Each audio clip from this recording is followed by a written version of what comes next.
All right, and we're back. Rosemary, can you hear me?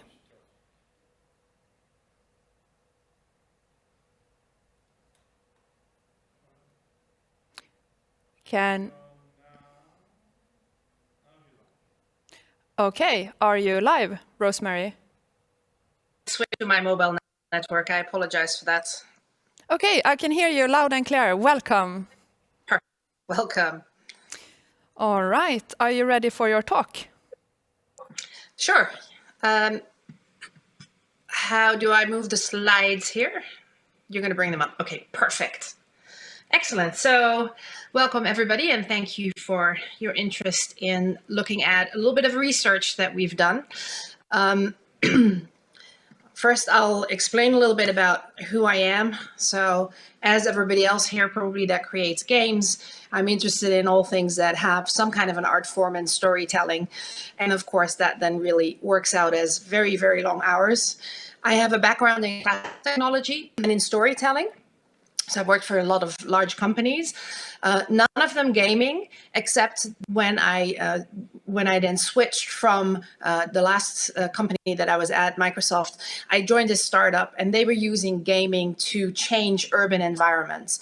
So it was like playing SimCity in real life, if you will. And that got me really excited about the power of gaming. And so when a friend of mine, who's the founder of the Digging Deep project, asked me if I could help her digitize the self-help book that she'd written for young teens, I jumped on the chance. And a lot of the research that I'm going to be talking about is for that game. So I'm going to be using examples, and I'm going to show a little bit more about what gaming can do in a serious context and how you portray that. So I hope you can see those slides. So we're going to talk a little bit about the origin story, where we're from. Then I'm going to talk a little bit about how we design for impact, and I'm going to use our research as an example, how that feeds back, and then just some lessons learned from this year and from what we've been doing.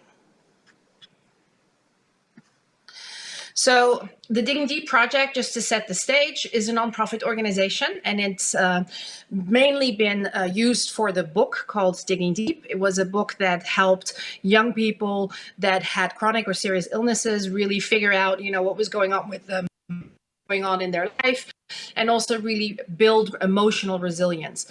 Because a lot of time when you're sick, the whole focus is on really getting through that illness and getting through what you're going through, but not really on emotions, on how to deal with it and how to deal with how life changes. And so the founder created that book, and then we've turned that also jointly into a game called Shadow's Edge. And we also have a community for professionals and parents, and a community for young people. And the reason I bring this origin up a little bit is because we have a purpose with the game, and therefore that's why we did the research.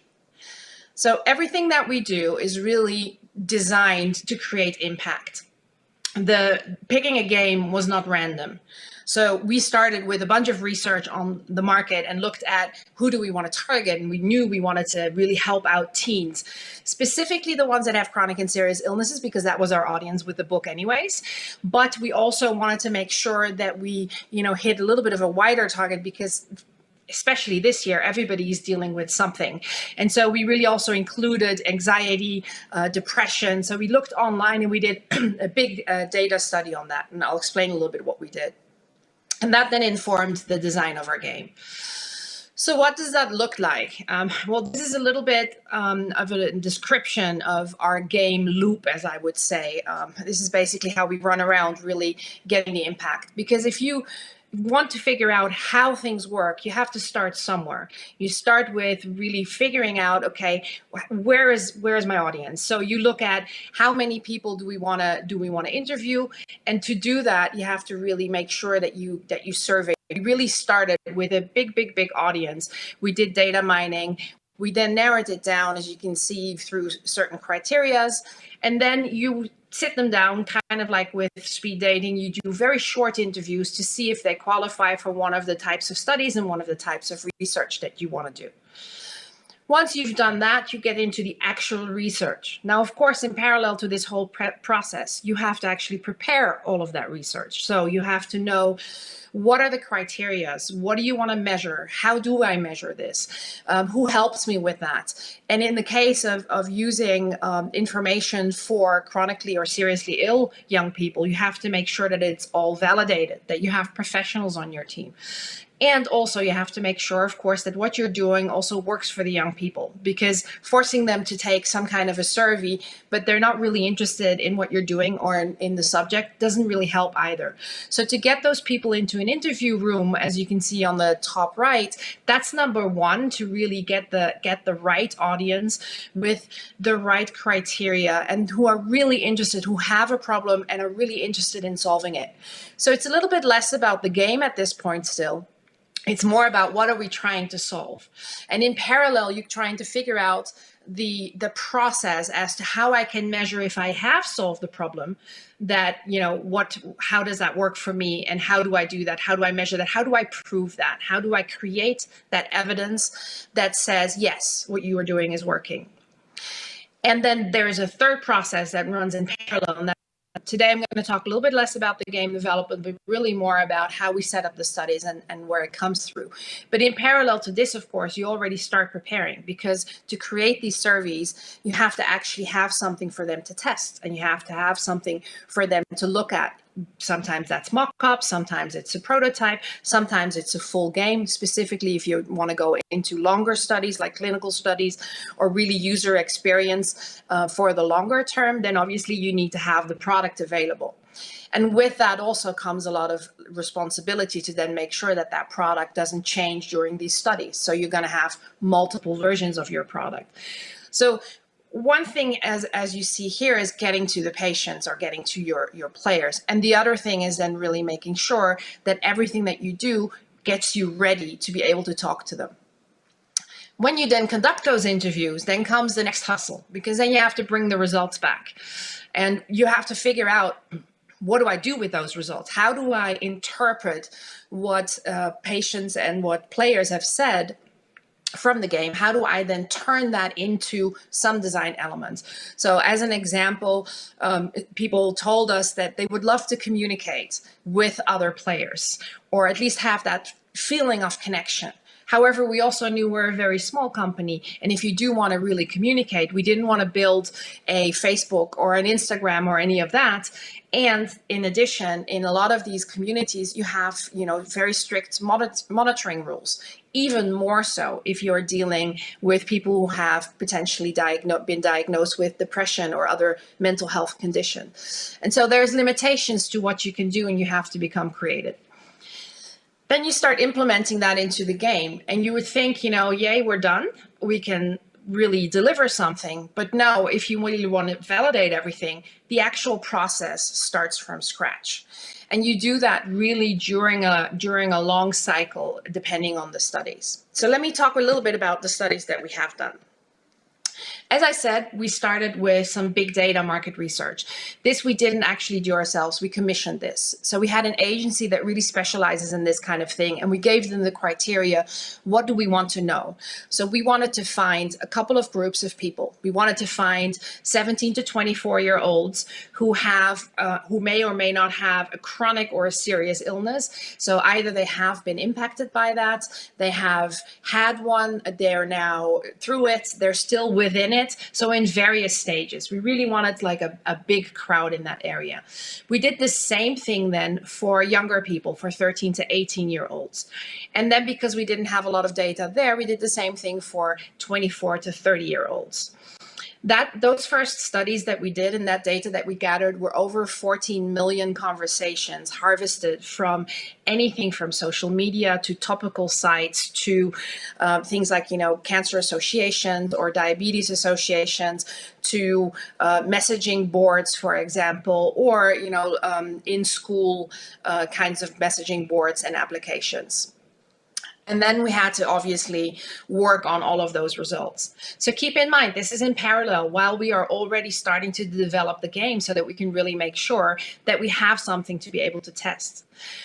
the main things that this research informed us with is, what are people talking about? What are the problems that come up? So what are the sentiments? And those things really informed us that a lot of the teens that are facing something, that are depressed or anxious or are really stressed out, they really don't have anybody to talk to. Technically they would, but they don't feel as comfortable in their normal setting and in the real world to do that. And a lot of them don't really have access to therapy, or they're on wait lists, or they do have therapy, but it's just not often enough. And in those cases, they felt lonely, they felt frustrated, they felt like they couldn't communicate, so they're stuck in their own world. And we really wanted to bring that back into the game. And that's how the game Shadow's Edge was then created. With everything that we had learned from the big data market research going into the way that the world looks, the isolation, we've, as you may have seen from a previous speech that I did at Pocket Gamer, the world when you enter Shadow's Edge is really completely empty. It actually looks a lot like, well, the rest of the real world in March, April, if you will. All the streets are empty, there's nobody around. And your quest when you come in is to save that world by starting up these ways of working on yourself. They also told us that it is hard to work on themselves and they just don't know where to start. And so we have in the game, we've implemented prompts and questions, things that they can ponder, that they have to find, that they have to make an effort to do something for. So they have to find the pages of a missing journal and then really figure out how to work through those questions and dig deeper into themselves to find those answers. All of that is based also on some principles of therapy. So we took narrative therapy for any elements where we asked them to really work on themselves. We took artistic expression for any of the creative work. So what you see here in the background, for example, is one of the street artists that we worked with. I took one of those prompts about the mask and it really started designing something around it.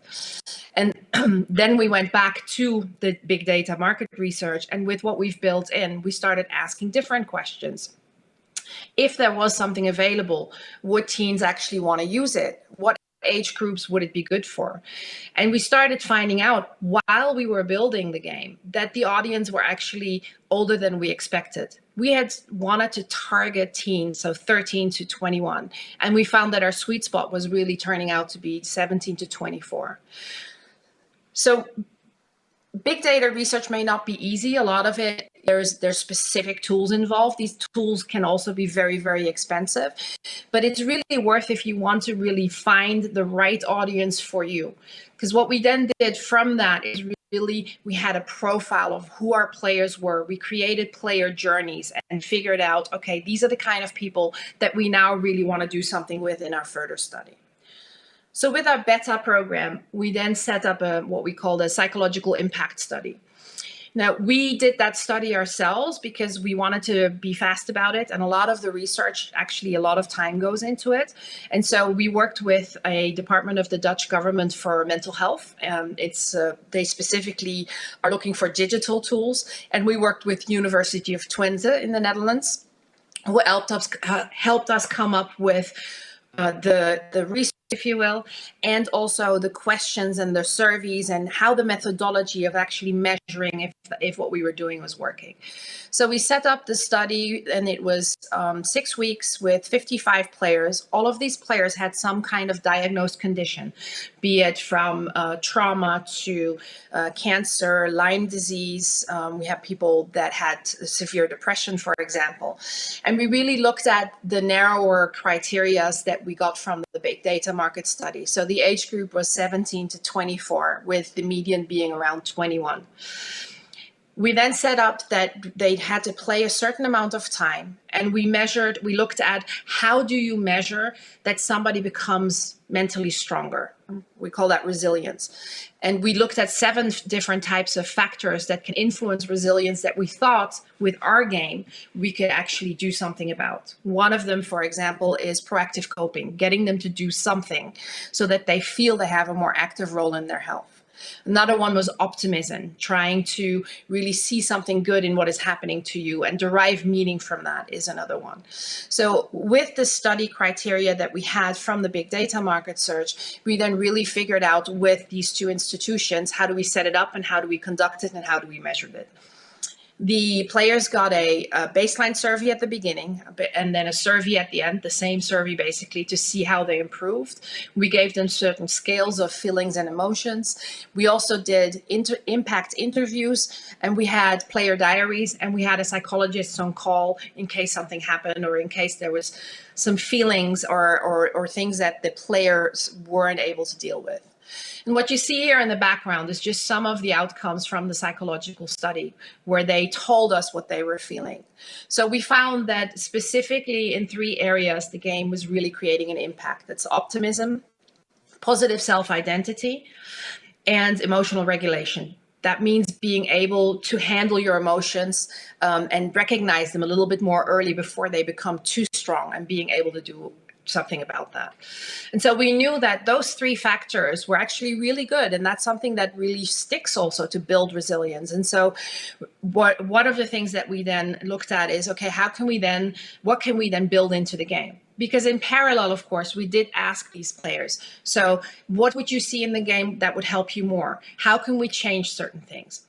One of the feedbacks, for example, was that they would love there to be more communication. So they liked that there was journaling.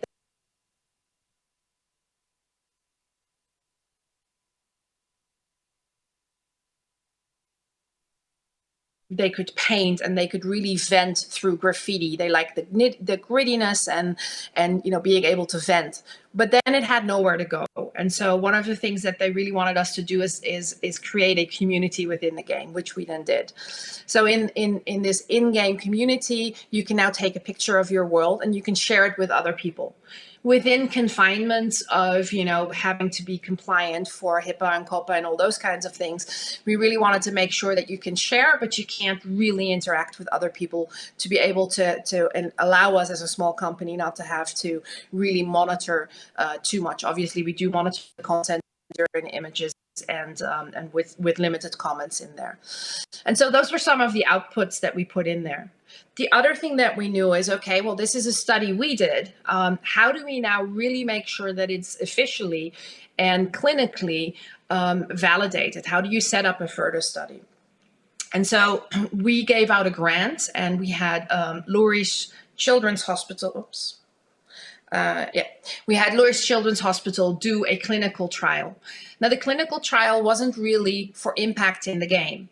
And that's why, I haven't put it up here as such. But what we did do while we were conducting the clinical trial, we also wanted to continue in developing it. And so when we had the chance this year, when COVID started, and we started seeing an uptick in numbers of the players that had no condition, but were simply stressed out, felt frustrated or isolated, we knew we really wanted to do something to make the game good for them as well in the current situation that everybody in the world was going through.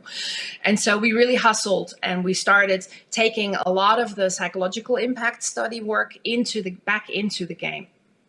We also started a new player experience research. So another impact study, but this time with players that we knew from the 30,000 players that we had. We picked 200 that we knew really had worked through the game as far as possible, and a lot of them even finished. And we looked at what do they get out of the game and how can we make sure that we do more of that. And because they were expert players and because they are young people and they were not shy in telling us what to do and what not to do, we finally had a selection of 24 people that helped us really figure out, what do we do next with this? How can we make practical steps to address some of the things that we saw pop up in our community. So the 4 images that you see here are from our community we call Shadowgram. And what we saw with COVID is that there is a lot of talk about things that happen in their life now that COVID is there. We saw a lot more current events popping up. We really saw people moving to here to also vent and really think about things in a different way. And that's what we wanted to conduct. The study we did over this period was 3.5 months roughly with 26 players, where we had them play regularly And then we did interviews. We really did in-depth interviews in 2 tracks. One was the experience that they had in how the game helped with what they were doing and with how they were feeling and how they were doing. And the second track was to look at what are the things we can implement. And then we shortened our development cycle, and we had 1 to 2 week sprints where each time we would implement something in the game, upload it to the application store, so that we also made it available to everybody, not just to our research group. But we did that based on the feedback that we got from the players to get the player experience in, and really make sure that the ones that got something out of it, that they gave us that experience to put back into the game. So that then worked out as a lot of new, smaller features that we could easily implement, but that still would give that feeling of having created input. One of the things that we found throughout this process is that players are actually really wanting to help. They want to help you make your game better, and they want to help other people through this game, and that's part of what they love about our game. And so we really wanted to do them justice. So here's just a couple of examples. On the left-hand side, they wanted more missions and things to explore to keep them coming back. So that's one of the things we implemented. They also wanted to have a path to mastery. Our tool is not a traditional entertainment game, right? We want it to be therapeutic. We want it to really help them work through some tough stuff. And so we had focused for the first release really on the changes that people go through when they go through a journey of hardship, and helping them with that, building in the right metaphors, building in the right steps, showing them, having them be able to connect with the characters so that they see parts of themselves in those characters and that they feel they're not alone in this. But what they were lacking is, okay, that's great, but how do I then become better at that? So for a lot of people, and we saw that also in the retention numbers in the early days, we had a retention of probably about one or 2 days. Then it went up to 7 days, but then we kind of got stuck. And with this whole COVID period, with all of the scrums that we did, we actually got that up to now a 42-day, which is on average. So we're getting there, because the longer you work on yourself, the more you can actually really take out of that. So that was very important to us. So we built in this path to mastery. They wanted to become better at journaling, at figuring that out. And it can be very daunting to have a blank page and have some difficult questions about yourself, even if we think that those questions might be simple. We saw, for example, that the players were stuck at the question that asked, what do you like about yourself? What are some things that are good about yourself? And everybody got stuck there. And so we've implemented a way to become better at doing those things. For one, they wanted to see their progress, so that's what we implemented with the player titles, and then the connection. And so we combined the connection factor and having that update factor and bringing in new things with a messaging system within the game where they talk to the characters, and we gave each of the characters a role in helping our players become better at helping themselves. So Tyler, for example, it gives tips and tricks about journaling, how to start writing. It can be as simple as making a task list, and then from that task list, pick 1 or 2 words that jump out of you of what you really like doing. And from that, you can talk about, okay, here are the things I like. Why do I like them? Is it because I'm good at them? And then from there, they get back to that question, what do you like about yourself and what do you think you're good at? And so these kinds of back and forth in the messaging system was something that really came directly from our players. And through the summer, with a lot of the mock-ups, they helped us actually build that into the game in a way that they liked. Still in a gamified way, so you can see you get experience points for it. But the point is not that. The point is that we really, everything we did in the last couple of months was based on things that players told us, not ideas that we had. Now, I mentioned the clinical trial before. So we had the year-long study with Loris Children's Hospital. This is an independent study. We have no influence. We also don't have influence over the timing. So they had 192 patients that were going into cancer treatments. And what they found with those types of patients is that they often really lose hope, which you would think now that the disease is over, it becomes better. But when you're facing a chronic illness, I have one myself, so I can attest to that.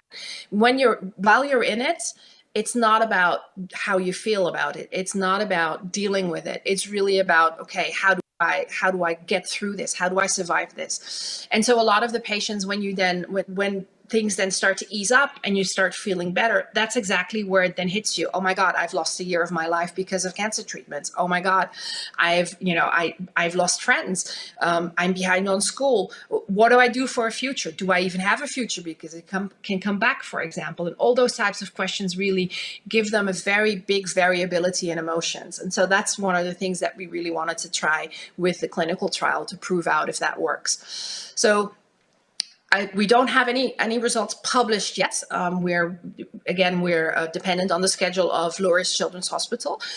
However, preliminary results from there show that similarly to the impact study that we did, we have a positive effect on self-identity. We also have an effect on people actually actively exploring their identity.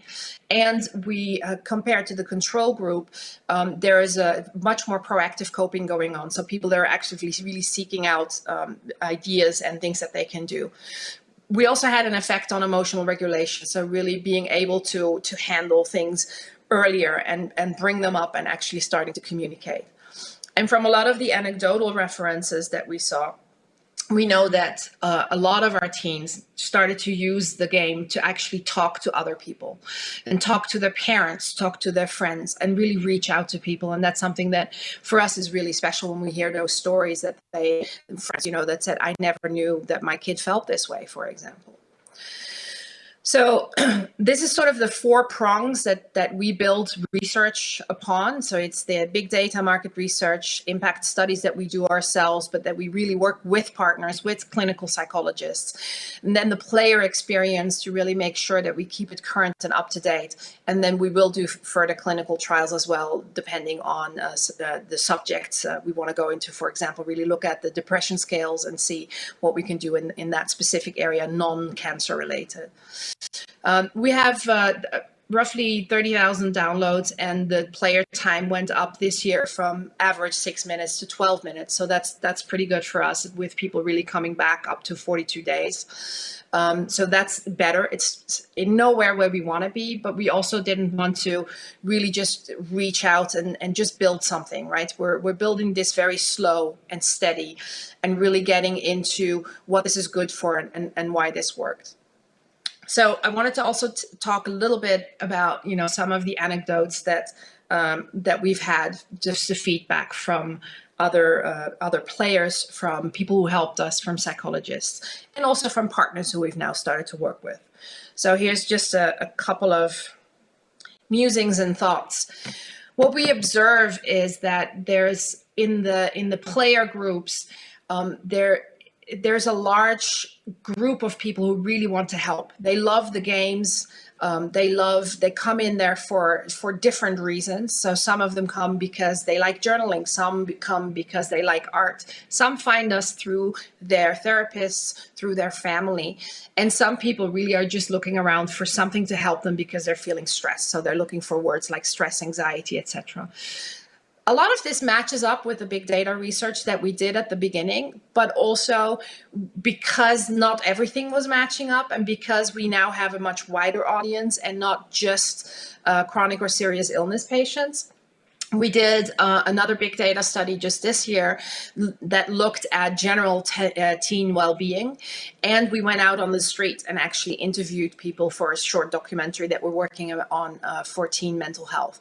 And what was really surprising to us was we have these official numbers through research again, right, of what does it mean. So for example, the American Psychology Association says that roughly 27% of young people between the age of 10 and 24 have at least one serious depression episode in that time, potentially more. And that increases if you look at like a smaller population with chronic and serious illnesses. 1 in 4 in that age group have a chronic or a serious illness, and that in 90% of the cases then comes with an associated depression, anxiety attack, panic attacks, those kinds of things.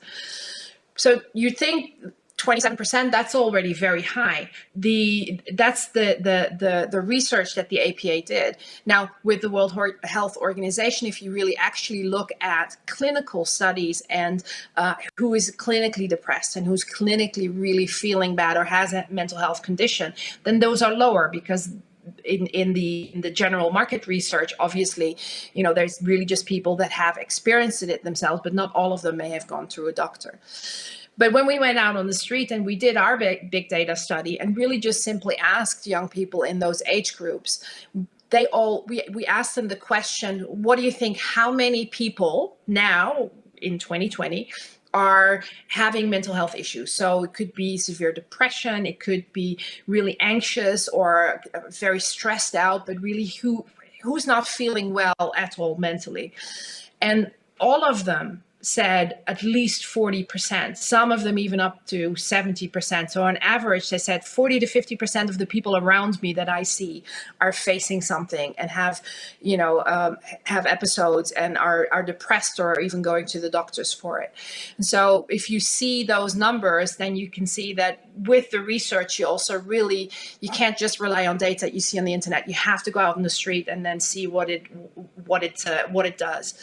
And for us, really surprising was when we then talked to them and we said, look, we're doing this. We have our game, right? And we're doing this documentary really to raise awareness that this is a problem and to raise the awareness that we have to bring other tools. But let's just do the math, right? If we're talking World Health Organization, then it's 10 to 24 is the age group that they call young people. So it's adolescents and young adults. That's, again, just statistic numbers, that's 1.2 billion people on this planet out of the total almost 8 that we have. So 30% of that, let's take 30 is because the math is easier than 27, that would be 400 million young people. There's simply not enough psychologists and therapists and counselors to be able to handle those. If those unofficial numbers are even higher, or if people are facing things that they've not been diagnosed with yet, but it is still a huge problem, then those numbers become higher. So we need tools, we need different approaches, different ways. We're one of them. We see a lot of things pop up. We even see mental health games pop up now. There's a couple out there that have different audiences, different approaches, different statistics. There's applications based on well-being, on mindfulness. Obviously, probably every one of you knows Calm, for example, who's been around for quite a while, that tries to help in that field. But what we found is that on the streets, when we asked them, what was surprising to us is because they know this and because we told them what it's for and why we're doing this, everybody was okay to be recorded. Everybody stood on video, even young kids. And even more surprising, we had 13, 14, 15-year-olds that we asked in the streets. And then we went to their parents and said, look, here's what your child said. Would you be okay with us using that in our documentary? And would you be okay with your child helping us on the game? And every single one said, yeah, that's fine. We see this as an issue. It's around. And so we're happy to help with that. And so kind of leading on from that, I think that if you want to develop a serious game that has a purpose specifically also that is very intimate, like mental health, it's a very intimate thing, right? There's stigma attached to it. What do you say? People say, how are you doing? And then you say, well, actually, I'm really doing crap. But nobody wants to hear that, right? They just want to hear, yeah, I'm fine. And so all of that, I think, there's a couple of things that happened this year that helped raise that awareness. But to be able to then do something with that information and get that information, even, you really have to make sure you create an environment for trust. So we also did research on what are like the processes for the FDA, what are the processes for trials, how do we store that data, and where do we put the data? What do we do with that? What are we allowed to do with that? Who's allowed to handle it?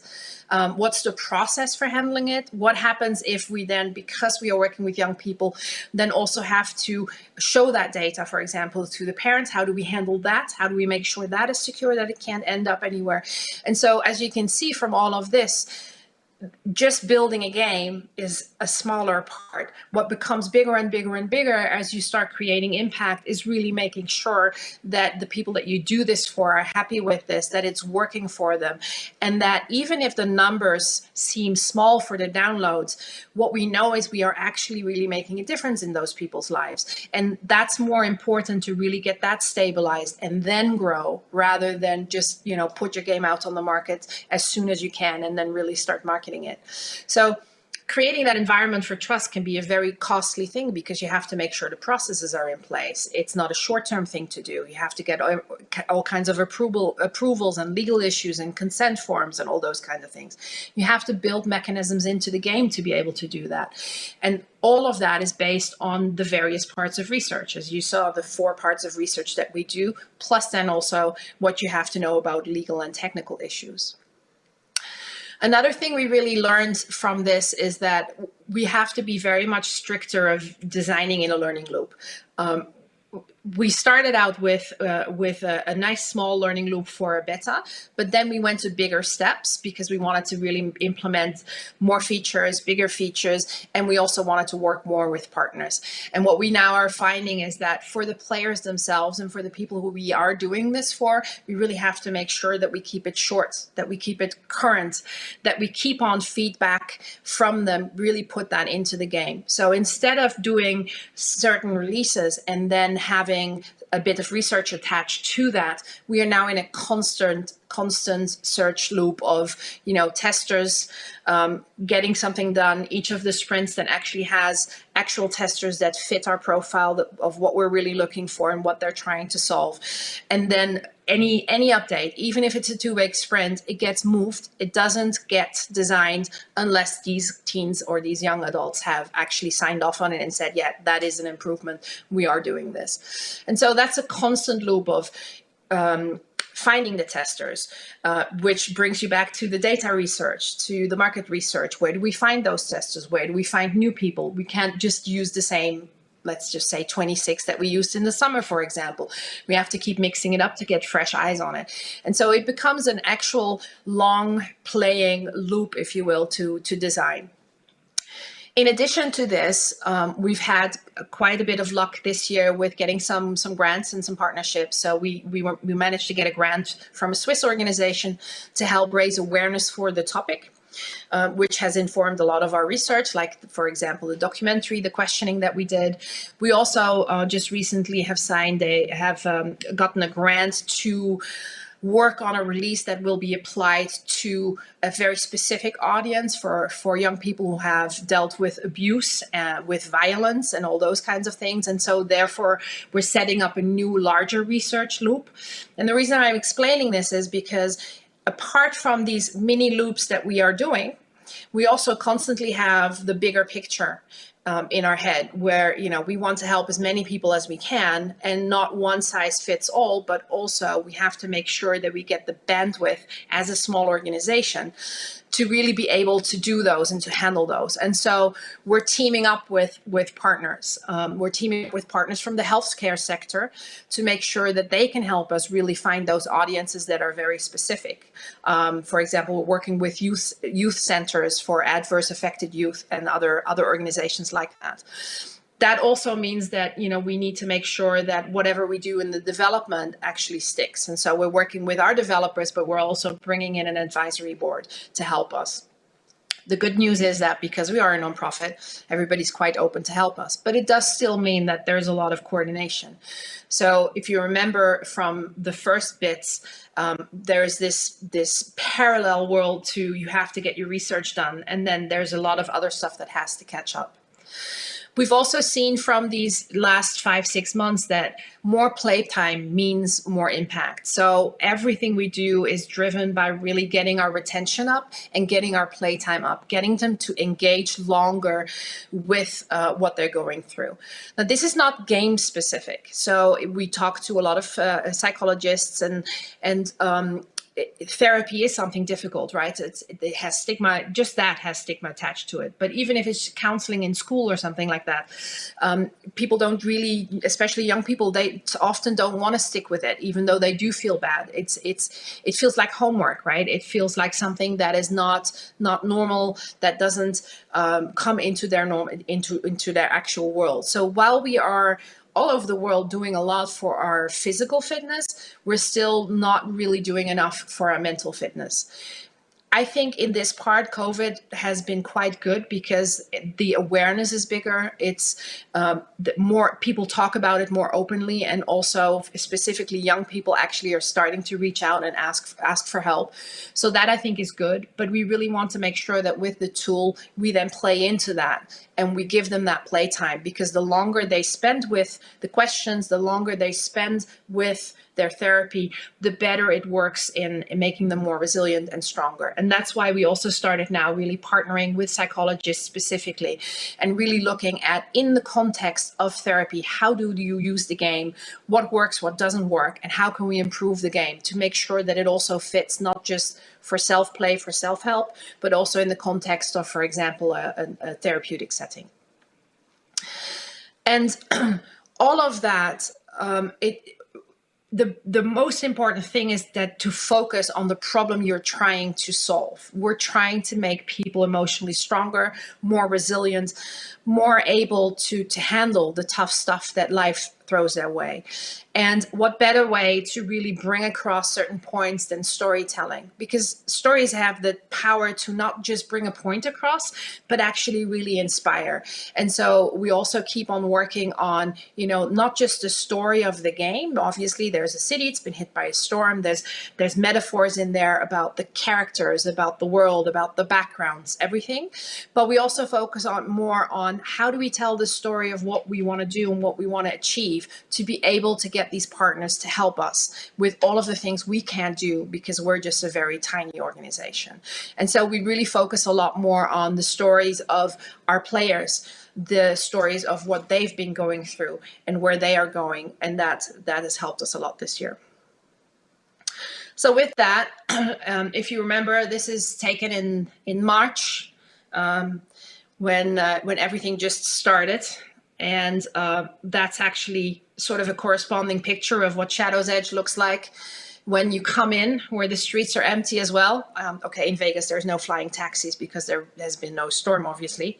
But there were eerie similarities. And one of the things that we've seen most with the storytelling part, what the teens and the young adults connected with was, wow, this really looks like the world today.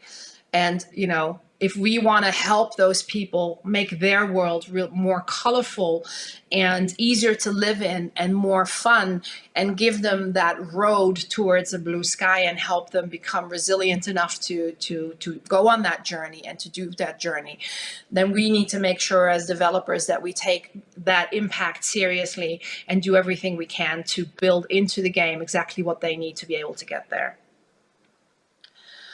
So with that, I think I'm a couple of minutes early, but I thank you very much for listening to me today. And I hope I was able to inspire you just a little bit. Okay, thank you so much. That was a very inspirational talk. We do have some questions coming in, and let me see.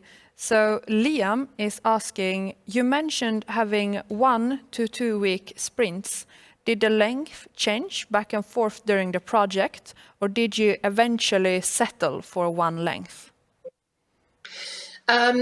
We settled on 1 to 2 weeks. So before we had bigger buckets, and we said, okay, if we're going to build in a messaging system, we're going to do everything perfectly. We're going to have all the exercises in there. The text is going to be done. It's going to be translated in everything, etc. What we do now is we really do these rapid sprints. Sometimes if there's like small things we can do, we just upload them. So it'll be a week sprint because we can, and it's easy. But generally, on average, now we have 2 week sprints, and then we do the testing for a week, and then we upload. So the overall release time, if you will, then is 3 weeks. That is to really see the change, if you will. And before it was like 3-4 months mainly.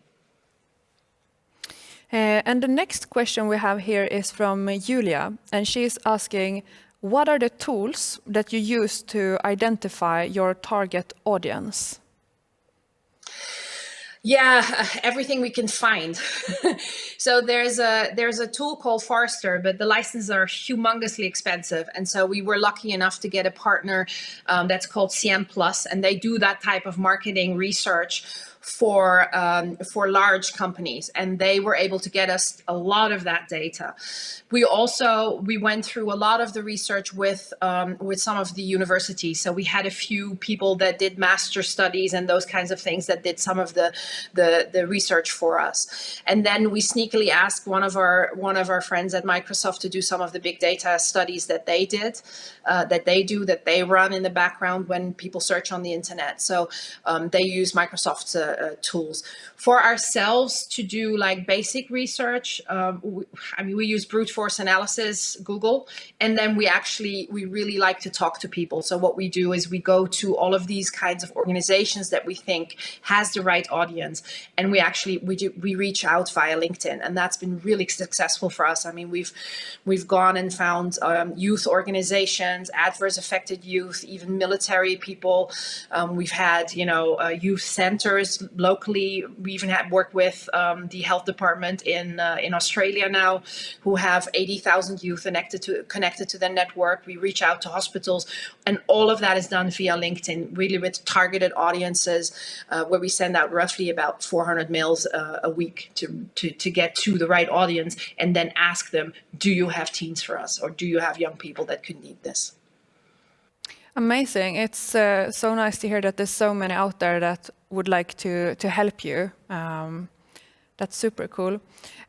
So one last question, and that is, so out of all of the things that you learned on this journey, what is like the biggest surprise for you that you found out while doing this and all of the studies? Was there anything in there that really stood out? Yeah, I think for me personally, it's the surprise is really, the players is what gets me going every day, right? Because this is a lot of work for a small company. But if I hear these stories where people have been able to really get something from this game, we had one player where we had an interview, and then we asked her, so do you share the game with friends? And she's like, I have no friends. I'm like, oh gosh. And then 4 months later, we asked the same question again, and I was really feeling badly. And she's like, yeah, no, I've shown it to like 4 people. And so just those kinds of stories, them being so willing to share things that makes them so vulnerable, that they are alone, that they don't have friends, or talk about suicide, for example. Those kinds of things was really inspires me and surprising. Okay, then thank you so much. And I guess you will be in the speakers lounge after this, answering any other questions. Absolutely. Thank you so much for having me. Okay, and we'll be right back after a short break.